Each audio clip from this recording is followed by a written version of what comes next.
What do you need to shift? What is it going to take for you to step up and step in? Claim that bigger, brighter future that's available. Fear, it can make cowards of us all. When we face it, fear can make champions of us all. Whatever you do, if it's not scary, it's not worthwhile. If it doesn't challenge you, if it doesn't change you, if it doesn't call you, if it doesn't threaten you, that's not where you're going to grow. If you stay inside your comfort zone, you already know that. You know that space. If we stayed in our comfort zone, we'd all have somebody else feeding us. We'd all be wearing diapers. We'd all be crawling. To learn to walk is scary. To ask that first date is scary. To risk that first business is scary. To make that first sale, make that first anything. It's scary. Fear of the unknown, that need for certainty. Been there, done that. We all hesitate. We all hedge. We all want to know, is this going to work this time? I was at an event last night for the VA. I'm doing a program it's a business incubator for veterans. And for those of you that don't know, I have a military background. And we were talking, and we're talking about marketing and structure and strategy and things like that. And the conversation turned to this one person who, there was this girl who moved to LA, and then she did this content, and then she had this one that went viral, and then she got picked up by these brands, and then she got this thing, and it became this other thing. Now she has a TV show, and it's being picked up and argued over by Hulu and Netflix, and they're bidding on it, and all this cool stuff. Oh, that's scary. And a part of me sitting back going, yeah, I've had a video go viral. I hit 2 million views. I didn't get a business deal. I didn't get this. I didn't get that. She's been creating content for 10 years. That's adorable. I've been doing content way longer than that. And I could sit there and play the what about me game, but that's not the deal, right? The truth is, like the sun that shines, I'm going to create, I'm going to give, I'm going to add value, because that's who and what I am, and something's going to click and something's going to resonate. Because also last night, after that event, on the drive home, I had a conversation with a guy, with Russell. Russell's a former client of mine. Haven't talked to him in a couple of years. And dude, he is just doing fantastic. I'm so proud of him. And we're actually how can we partner together to make some cool things happen? Because he's taken some of the tools that I taught him, and he's internalizing them, and they're becoming a part of his life, and he's building a community around himself. And I'm like, man, I'm so proud of you. And for me, sometimes I feel like I'm just talking to an empty room. I'm talking to the universe to speak to the void. Here's the truth as I see it. I don't care who's right, I care what's right, and this is what I see going on. And that feedback, it's slow. So part of this morning, I have a guy specifically I'm talking to, and I shot him a message point blank. I'm like, dude, I hear you suffering, and I can't watch it. I can't stand this. Good morning, Connie. Nice to see you. Thanks for tuning in this morning from Texas. It's early for you. But maybe not. Maybe you get up early. But I messaged him point blank, and I said, what's it going to take for you to move forward with me? What do you need? He's like, I don't know what I need. There's the fear of the uncertainty of he knows what he wants. But that's part of the process, is do you deserve the things you want? Anyone can speak truth and say, I claim this is my destiny, this is my birthright. Okay, cool. But do you really deserve it? Do you really believe that? Or is that the projections of a child saying, I want these things, knowing the truth is I don't deserve it. I haven't earned it. It's not fair. It's not right. I'm guilty of. Because if anything in you hesitates, anything within you judges you, anything within you pulls you back, you will fail. If you don't believe you deserve to succeed, if you don't see this genuinely with every fiber of your being, this is my birthright, this is my truth, and this is my reality, you will not get there. Some way, somehow, you will find an excuse, you will find a reason, a rationalization, a justification, you will slide sideways. W. Clement Stone said it beautifully. The reason why so few people are successful is because nobody has yet found a way to sit down and slide uphill. To go against the grain, to claim the things you want, you have to go against the grain. The kite rises against the wind, not with the wind. With the wind, it just gets blown around and falls down. People say, go with the flow. What kind of fish goes with the flow? Yeah, a dead one. A real fish swims against the current. A real fish swims based on its own needs and wants and dreams and desires. grow through the seasons, grow through the flow, grow with the flow. That's different. But just go with the flow, that's passive. I didn't want to be a millionaire. They hate me. It's not going to happen, man. It's not going to occur. It's just not. You have to claim it, and you have to move towards it. Now, does it have to be stress and toil and get the whip out and beat yourself? Of course not. I mean, we can use F this and F that energy, and we can use pain and we can use scarcity, and that'll get you so far. Or we can wire into a compelling future, a bright light, a bright light that draws you further, farther, faster. And it's just you feel compelled to take action and drive forward because it's within your soul and it lights you up. And as you are lit up, other people get lit up around you. Last night's call with Russell, dude, I was so energized. It was so validating because I've been putting stuff out for a really long time. October, I pushed really, really hard, and I got nothing. And that broke my heart, honestly. It hurt, because, like, guys are killing themselves.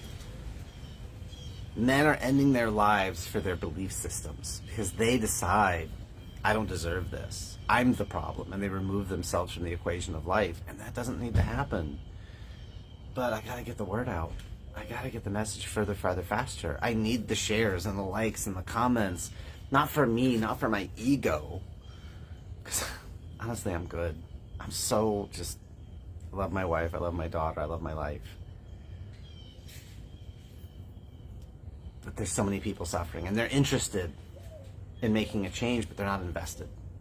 And if they don't invest, they're not going to get the results. Because it's not enough to just say, yeah, I'd like it. You've got to be committed. I'm going to make it happen.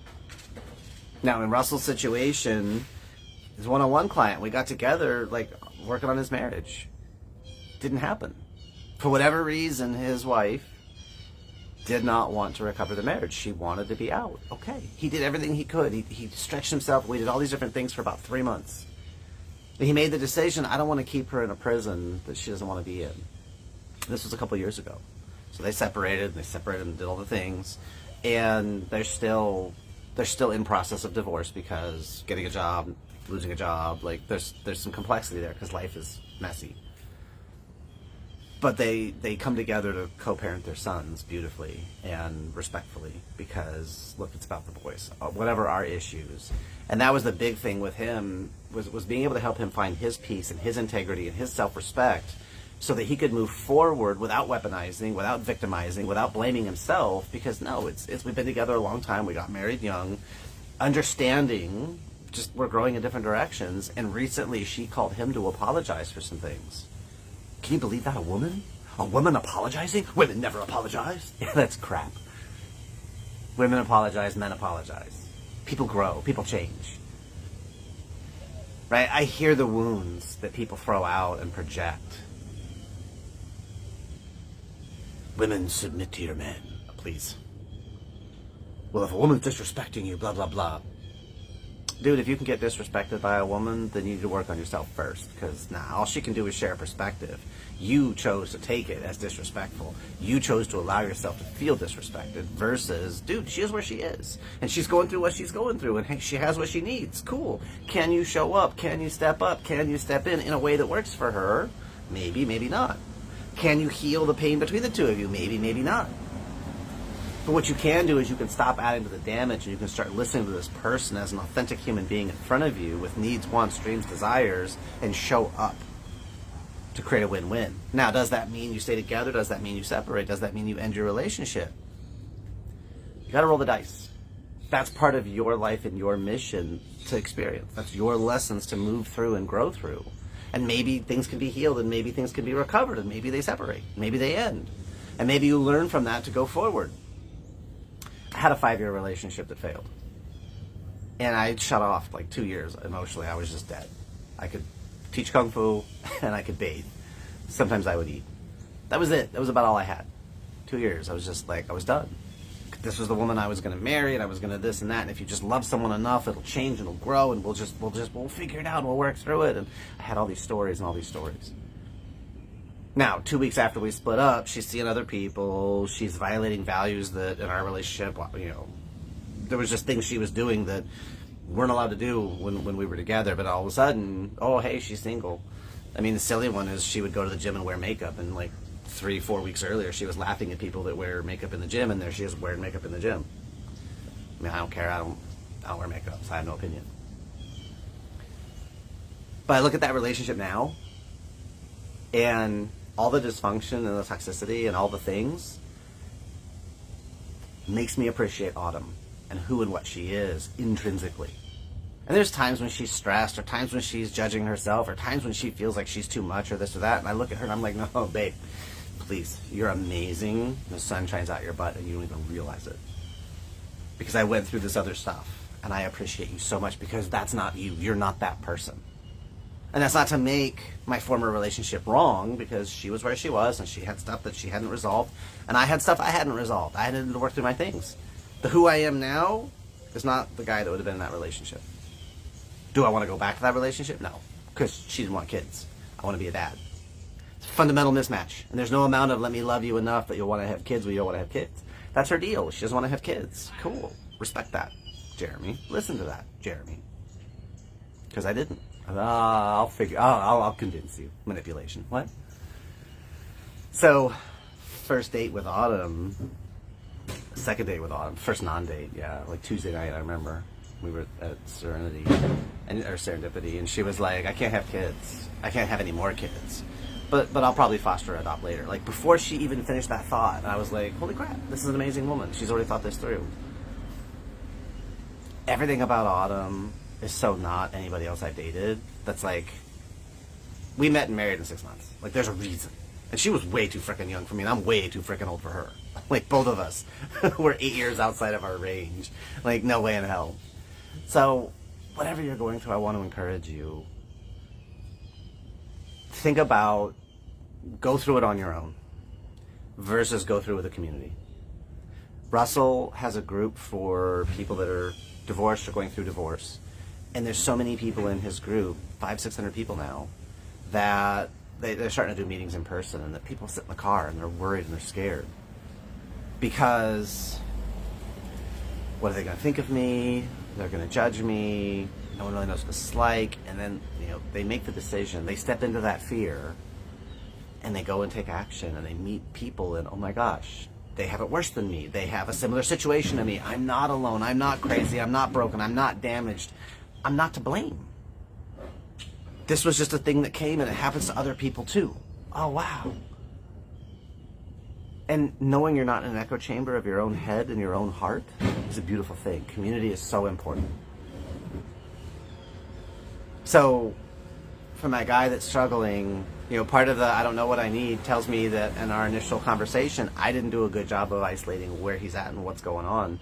It's been a moving target for him also. I mean, there's some things on his side. But I take this as an opportunity to learn, and how am I showing up for him and serving him? Because whatever his relationship, he's going to be with him the rest of his life. And so if that isn't solid, that's going to ripple into every other impact, every other conversation from now until the end of his days. Let's get that cleaned up. Let's get you solid and you so you know what you're saying and how you're saying it so that it lands. So, thank you, Jeff. I saw you come in. Superman Cleany! So I just want to wish you guys happy Thursday. Go get it. Make things happen. And if this resonates with you, please leave a like, leave a comment. What stood out for you the most in this conversation? Share this with somebody. Direct message them, hey, this was really cool. I like this about it. Give this a listen. If they're really struggling, tag them in. And they can delete the tag and be mad at you or be mad at me for saying, don't tag me in, what are you doing? But you know what? I would rather you be mad at me and be alive to tell me about it versus go off the deep end because you felt like nobody cared. I'm always going to take the shot. I'm always going to say the thing. I'm going to beat that guy because I'd rather you be alive and pissed off at me. Because we can have that conversation and I can apologize and we can move forward together. So, you got a friend that's struggling. Hey, Dan, I see you up there in the window. But if you have a friend that's struggling, you have a friend that's lost, confused, twisted, used, reach out. If somebody randomly comes to your mind or comes to your heart, reach out, message them, be like, yo, what's up? I was just thinking about you. Craziest thing. Because maybe they're thinking about you. Listen to those little nudges. It's not always freight trains driving us. Sometimes it's a brick through the window. Sometimes it's a feather just tickling your ear a little tiny bit to say, hey, pay attention. You guys making a fantastic Thursday. And we got 11 months left. What are you doing with it?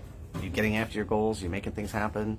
If not, get in community. Get in accountability. Get people to support you. Because the world needs you. I don't know how yet. I don't know where. I don't know why. But I know you're here for a reason and a purpose. And I know the world is better with you in it. So you make it a fantastic day, and I'll see you when I see you. Bye.